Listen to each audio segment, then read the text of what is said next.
شرک فی العلم کا کیا مطلب ہوتا ہے؟ کہ یہ ماننا کہ اللہ عالم الغیب ہے، غیب کا عالم ہے تو کوئی اور بھی عالم الغیب ہے، یہ شرک فی العلم ہے۔ اس طریقے کا عقیدہ رکھنے والا آدمی مشرک ہے۔ اور دلیل میں وہ حدیث آپ کے سامنے رکھ دوں تو بات اور واضح ہو جائے۔ حدیث اس طرح وعن عائشہ رضی اللہ تعالی عنہ قالت من حدثك ان محمدا رأى ربه فقد كذب وهو يقول لا تدرك الابصار ومن حدثك انه يعلم الغيب فقد كذب وهو يقول لا يعلم الغيب الا الله، رواه البخاری فی کتاب التوحید۔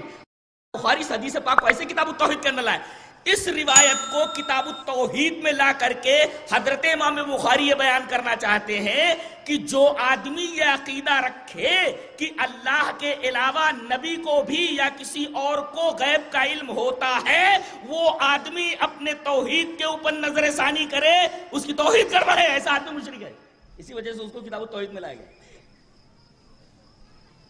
تو یہ شرک فی العلم ہے۔